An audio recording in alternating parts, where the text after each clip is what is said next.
আসসালামু আলাইকুম, সবাইকে স্বাগত জানাচ্ছি আজকের ভিডিওতে। তো আমাদের আজকের ভিডিওর টপিক হচ্ছে ভিজুয়াল টেস্টিং। ভিজুয়াল টেস্টিং কি, ভিজুয়াল টেস্টিং কিভাবে করে, ভিজুয়াল টেস্টিং এর বেনিফিট কি, কেন বা ভিজুয়াল টেস্টিং এতটা ইম্পর্ট্যান্ট। তো সেই জিনিসগুলো আজকে আমরা আমাদের আজকের এই ভিডিওতে বোঝার জন্য সবাই চেষ্টা করব। তো এখানে আমি একটা প্রেজেন্টেশন প্রিপেয়ার করছি, সেই প্রেজেন্টেশনটা আমি যখন এক্সপ্লেন করব তো স্টেপ বাই স্টেপ সবগুলো জিনিস একে একে আসতে থাকবে। তো ভিজুয়াল টেস্টিং যদি শাব্দিক অর্থে চিন্তা করি তো এখানে ভিজুয়াল একটা জিনিস হচ্ছে রিলেটেড। তো ভিজুয়াল টেস্টিং এর যে ডেফিনিশন আছে, আমি হচ্ছে ডেফিনিশনের মধ্যে যাব না। আমি হচ্ছে বাংলাতে জিনিসটাকে একটু সহজভাবে এক্সপ্লেন করার চেষ্টা করি। যে ভিজুয়ালি দেখে কোনো কিছু কম্পেয়ার করা, যেমন ধরো তোমার কাছে একটা ফটোকপি, একটা অরিজিনাল একটা সার্টিফিকেট আছে, সো সেই সার্টিফিকেটটা কেউ দিয়ে তোমাকে একটা ফটোকপি করতে বললো। তো তোমার হাতে এখন একটা ফটোকপি আছে, একটা হচ্ছে অরিজিনাল কপি আছে। তো অরিজিনাল কপির সাথে তুমি ফটোকপিটা যখন কম্পেয়ার করবা, ভিজুয়ালি তুমি চোখে দেখে জিনিসটাকে হচ্ছে কম্পেয়ার করবা যে মেইন জিনিসটার সাথে ফটোকপিটা ঠিক আছে কিনা। এই যে ভিজুয়ালি একটা জিনিস দেখে একটা জিনিসকে কম্পেয়ার করা, এই জিনিসটাকে বলা হয় হচ্ছে ভিজুয়াল টেস্টিং। তো কম্পিউটারে যখন অটোমেশনে সেই জিনিসটাকে চলে আসে, তো অটোমেশনে কম্পিউটারে তো আর চোখ নাই, তো কম্পিউটার তাহলে কিভাবে সে হচ্ছে ভিজুয়াল টেস্টিং করে থাকে। তো কম্পিউটার হচ্ছে আমার হচ্ছে একটা রেফারেন্স, একটা ইমেজ থাকে, যে আমি একটা ইমেজ একটা ক্রিয়েট করে আছে প্রিভিয়াসলি, যেটা হচ্ছে অরিজিনাল কপি। আর একটা হচ্ছে কারেন্টলি একটা ইমেজ নেওয়া হয়, যেটা হচ্ছে ফটোকপি। তো এই দুইটা ইমেজকে সে হচ্ছে পিক্সেল বাই পিক্সেল হচ্ছে কম্পেয়ার করে। তো পিক্সেল বাই পিক্সেল কম্পেয়ার করে সেই জিনিসটাকে ভিজুয়ালি হচ্ছে ভেরিফাই করে দেখে দেখে যে অরিজিনাল ইমেজের সাথে নতুন যে ইমেজটা আছে সেই ইমেজটা একই রকম কিনা।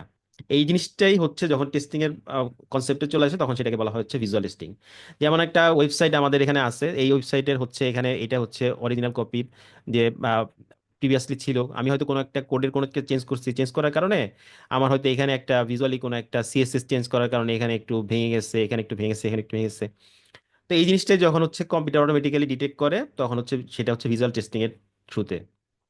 তো এখানে এই ইমেজটা আছে। তারপরে হচ্ছে ভিজুয়াল টেস্টিং কোয়ালিটি অ্যাসুরেন্সের ক্ষেত্রে হচ্ছে আহ, এতটা ইম্পর্টেন্ট কেন, যে আমার একটা ওয়েবসাইট আছে, যে ওয়েবসাইটের মধ্যে হয়তো আমার 10টা 15টা বা 20টা পেজ আছে। তো প্রত্যেকটা পেজে গিয়ে গিয়ে আমার যদি একটা প্রত্যেকটা আপডেটের পরে আমার হয়তো উইকলি একটা করে রিলিজ যায়, তো প্রত্যেকটা রিলিজের পরে যদি আমি যদি প্রত্যেকটা পেজ টেস্ট করতে যাই, যেটা হচ্ছে তাহলে একটু চিন্তা করলে বোঝা যায় জিনিসটা কতটা টাইম কনজিউমিং। আবার যদি এমন হয় যে আমার সেই জিনিসটাকে উইন্ডোজে টেস্ট করা লাগে, ম্যাকে টেস্ট করা লাগে, লিনাক্সে টেস্ট করা লাগে, আমার 20টা পেজ উইন্ডোজ, ম্যাক, লিনাক্স। তারপর আবার হচ্ছে প্রত্যেকটা আলাদা আলাদা ব্রাউজার, আমার হচ্ছে ফায়ারফক্স আছে, সাফারি আছে, আমার হচ্ছে গুগল ক্রোম আছে, মাইক্রোসফট এজ আছে।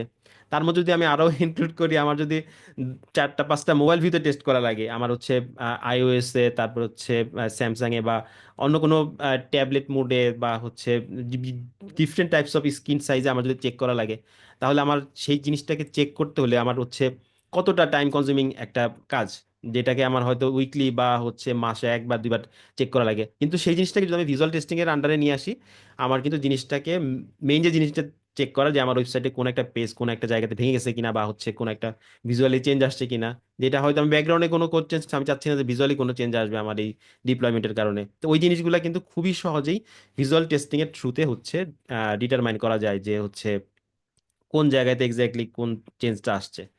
তো এই জন্য হচ্ছে এখনকার ভিজুয়াল টেস্টিংটা হচ্ছে খুবই একটা হট একটা টপিক বলা যায়। তো ভিজুয়াল টেস্টিং প্লে রাইটের থ্রুতে আমরা হচ্ছে করে দেখবো। তো প্লে রাইটের মধ্যে, প্লে রাইটের থ্রুতে ভিজুয়াল টেস্টিং করতে হলে আহ, আমাদের যেই স্ক্রিপ্টগুলো লেখা দরকার, আমি হচ্ছে এই ভিডিওতে কোনো স্ক্রিপ্ট দেখাবো না, ভিডিওর সেকেন্ড পার্টে হচ্ছে আমি স্ক্রিপ্ট লিখে হচ্ছে আমাদের প্র্যাকটিক্যালি যে ভিজুয়াল টেস্টিং এর যে প্রসেসটা আছে সেইগুলো দেখাবো। এই ভিডিওতে আমি শুধু সেই স্টেপগুলো এক্সপ্লেন করবো। তো প্রথমে ভিজুয়াল টেস্টিং প্লে রাইটের থ্রুতে যে করা হয়, তো সে কিভাবে করে থাকে। প্রথমেতে হচ্ছে একটা হচ্ছে রেফারেন্স, একটা ইমেজ ক্যাপচার করে প্লেরাইট নিজেই অটোমেটিক্যালি করে, আমার কিছুই করা লাগবে না। আমি শুধু হচ্ছে কোড লিখে দেবো, প্লেরাইট অটোমেটিক্যালি আমার টেস্ট যেই টেক্সটটা আছে সেই টেস্টের জন্য একটা যেই পেজের স্ক্রিনশটটা নিতে চাই, সে অটোমেটিক্যালি সেই পেজের একটা স্ক্রিনশট নিবে, একটা স্পেসিফিক একটা নাম দিবে। পরবর্তীতে সেই টেস্টটা আমি যখন আবার এক্সিকিউট করব, তো প্রিভিয়াসলি আমার একটা স্ক্রিনশট অলরেডি নেওয়া আছে, তখন সে প্লেরাইট আন্ডারস্ট্যান্ড করবে যে না, এই টেস্টে গেছে প্রিভিয়াসলি একটা রেফারেন্স, একটা স্ক্রিনশট নেওয়া আছে। তখন সে হচ্ছে নতুন করে আর স্ক্রিনশট নিবে না, তখন রেফারেন্স স্ক্রিনশটের সাথে নতুন স্ক্রিনশটটাকে ম্যাচ করে দেখবে যে কোনো চেঞ্জ আসছে কিনা। যদি চেঞ্জ থাকে তাহলে হচ্ছে সেই টেস্টটাকে ফেল হিসাবে মার্ক করবে, আর যদি চেঞ্জ না থাকে তাহলে টেস্টটাকে সে হচ্ছে পাস হিসাবে মার্ক করবে।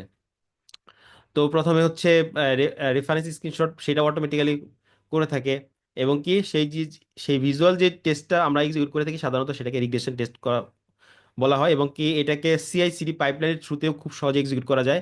প্লেরাইটের মধ্যে এই সিস্টেমটা আছে। তো ওই প্রত্যেকটা জিনিসগুলাই হচ্ছে আমরা হচ্ছে স্টেপ বাই স্টেপ দেখতে থাকবো। তো ভিজুয়াল টেস্টিং এর মধ্যে কিছু বেস্ট প্র্যাকটিস আছে যেটা আমাদের ফলো করা উচিত। যখন ইনিশিয়ালি আমি যখন প্রথম স্ক্রিনশটটা নিব, যেটাকে বলা হয় হচ্ছে আমাদের বেসলাইন স্ক্রিনশট বা রেফারেন্স স্ক্রিনশট, তো সেটা আমি কখন নিব, সেটা হচ্ছে আমি যখন দেখবো যে আমার অ্যাপ্লিকেশনটা একদম ঠিকঠাক আছে, যে অ্যাপ্লিকেশনে এখন এখন যে স্টেটে আছে সেই স্ক্রিনশটটা হচ্ছে এক্স্যাক্টলি কারেক্ট, এবং কি এই স্ক্রিনশটটা যেন বা এই সিনারিটা যেন সবসময় থাকে। এটা হচ্ছে আমি যখন চাবো ওই টাইমটাতে আমার হচ্ছে রেফারেন্স স্ক্রিনশটটা নেওয়া লাগবে। তো ভিজুয়াল টেস্টিং এর মধ্যে আবার কিছু চ্যালেঞ্জেস আছে, যে খুব সামান্য ভিজুয়ালি চেঞ্জের কারণে আমার হচ্ছে ভিজুয়াল টেস্টিংটা অহরহ ফেল করে। তো এই জন্য একটা সার্টেন একটা পার্সেন্টেজ দিয়ে দেওয়া হয়, যেমন ওই চেঞ্জটার জন্য টেস্টটাকে ফেল করবে না। প্লেরাইটের মধ্যে এই সিস্টেমটাও আছে যে 100 পিক্সেল 200 পিক্সেল যদি কোনো কারণে মিসম্যাচ হয়, তো আমাদের টেস্টটা যেন ফেল না করে, সেই জিনিসগুলো হচ্ছে প্লেয়ারের মধ্যে খুব সহজে বলে দেওয়া যায়।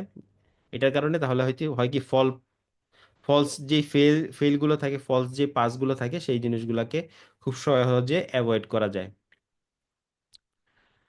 তো ভিজুয়াল টেস্টিং এর থ্রুতে আমাদের হচ্ছে রিগ্রেশন, আমরা জানি যারা হচ্ছে রেগুলার বেসিসে হচ্ছে টেস্ট করে থাকে, তো নর্মালি হচ্ছে স্প্রিন্টে কি হয়, 2 সপ্তাহ পর পর একটা করে রিলিজ যায়। তো রিগ্রেশন টেস্টিং এর সময় হচ্ছে হিউজ একটা প্রেশার যায় হচ্ছে যে ভিজুয়াল যে পার্টগুলো আছে সেই পার্টগুলো ভেরিফাই করার ক্ষেত্রে। তো সেই পার্ট রিগ্রেশন টেস্টিং এর যে প্রেশার, একটা কেস স্টাডি করে দেখা গেছে যে 30% পর্যন্ত রিডিউস করে নিয়ে আসা যায়। আর সবচেয়ে বড় কথা হচ্ছে এটা হচ্ছে একটা বোরিং কাজ, যে সেম জিনিস বারে বারে রিপিটেডলি একজন পার্সনকে যখন দেখে আসতে হয়, যে জিনিসটাকে আহ, আহ, কারোরই ভালো লাগে না। আমি অনেকদিন ধরে টেস্টিং প্রফেশনে আছি, আমার মোটেও ভালো লাগে না যে সেম জিনিস আমি প্রত্যেকটা রিগ্রেশন টেস্টে বারে বারে গিয়ে সেম টেস্টটা হচ্ছে এক্সিকিউট করবো, ম্যানুয়ালি চেক করে দেখবো যে কোনো কিছু ব্রেকডাউন হয়েছে কিনা।